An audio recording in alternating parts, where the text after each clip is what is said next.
something's changing with the way I'm lazy and how I go about giving my time and how I reason. Do all my problems have to do with how I reason?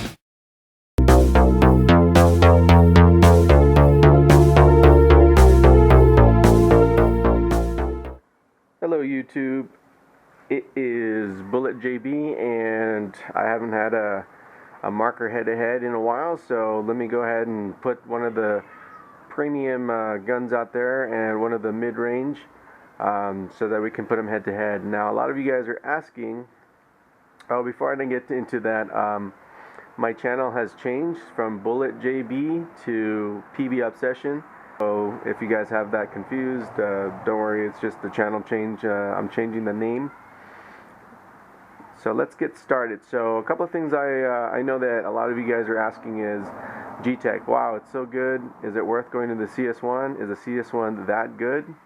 Well, that's what we're going to do. We're not going to deep dive into the marker review, but I'm going to give you an overview, just high level of what's going on with these two markers. And depending on your preference, I'm going to give you my opinions, but based on what you heard or what you're seeing out there with the individual reviews, I was going to do these reviews one at a time, but you know what, I decided to smash them together so that you can actually see a comparison of the two.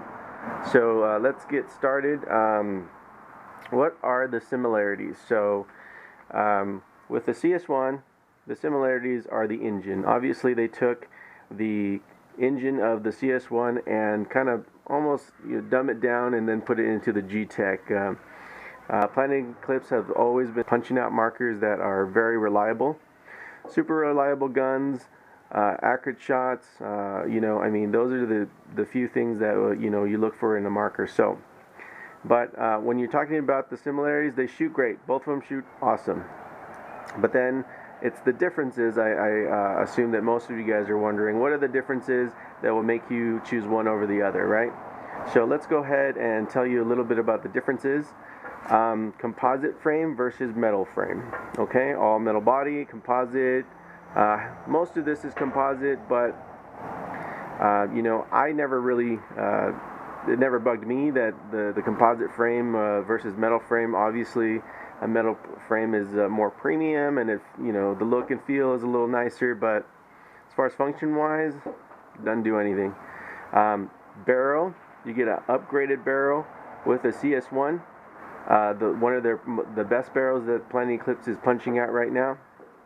And then on the Gtek, they used to put a 691 barrel bore on their E-Tech 5s and all of their mid-range guns. But for this Gtek, they put a 689, or maybe they're just going toward the standard barrel size nowadays. With the paints getting smaller, they're just going with the 689 as their standard all-around barrel, but that I like. Then you go down to the trigger, and the trigger is a lot nicer on the CS1. One thing that I really don't like about the Gtek is the trigger. Probably the only biggest thing that I have a problem with is that trigger. It doesn't feel very nice. The CS1 is like perfect, and that's that. Obviously, you have the macro line on the Gtek, and the CS1, the grip, with the grip, it goes up through the grip and the air goes through there. No more transfer tubes, so you'll have a very clean looking gun without that. And then you have the eye covers.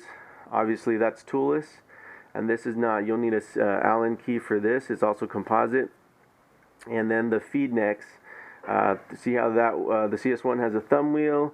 With the Gtek, you can almost do it with your fingers, but once it's really tight, you're gonna need an Allen key to kind of wrench it out or tighten it. But with the CS1, you have a nice little thumb wheel that does that for you. A little bit premium there, and obviously that's all metal. That's composite. All right, and something that is awesome is the new way to remove the bolt. You have this cap that just lifts up. CS1 has the same lift up cap. Remove the bolt all in one motion. It's simple, it's easy to take it out, and I really dig that. So that's awesome. Going down, you'll see that You have the Oops ASA here, and then you have the Pop It, which is more premium as far as just instead of screwing it on. Here you have the Pop It. You just push the button and the air goes right through. I really dig that. It makes it very simple. Push the button, air goes out. Here you kind of, it's not a big deal. You screw it on, screw it off. A lot of markers are using that, and it works. Seems to work pretty fine. And finally, you have the OLED screen. So the CS1 has one of the best OLED screens I have used, and then the Gtek, it just has an LED screen. Doesn't give you anything. It's just color combinations, which if you're not checking your gun or switching up too much, it's not a big deal. It's nice to have. And you have sound with that one. Here you don't. You can add an OLED screen with the Gtek for about $80, but it's not the way the OLED is. It just lets you go through the menus, and you're able to select it without going through the clicking motion of the trigger and all that stuff. It lets you select your options a lot easier, but nowhere near what the CS1 OLED screen is. This is more in depth, and it gets you through the menus. It's just a little bit more smoother. But yeah, so those are the differences. So let's go ahead and go into shot quality. Obviously, we got to see how they shoot, so let's go ahead and do that.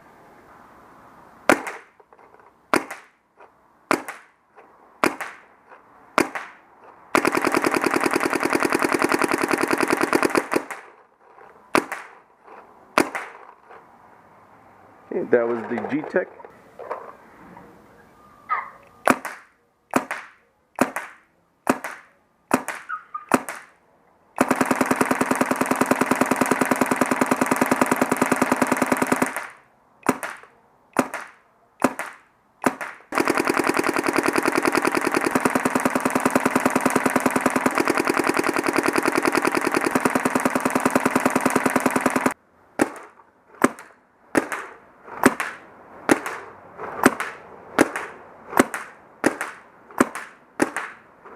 Much smoother on the CS1.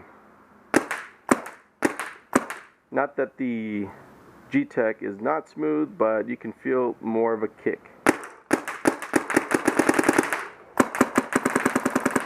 So yes, more of a kick on the Gtek. When the ball goes through the CS1, you can almost feel it just smoothly going through the motion and coming out with just like if it was on a pillow. On the Gtek, you can almost feel that the bolt is kind of slapping the ball. Okay, so now kick test.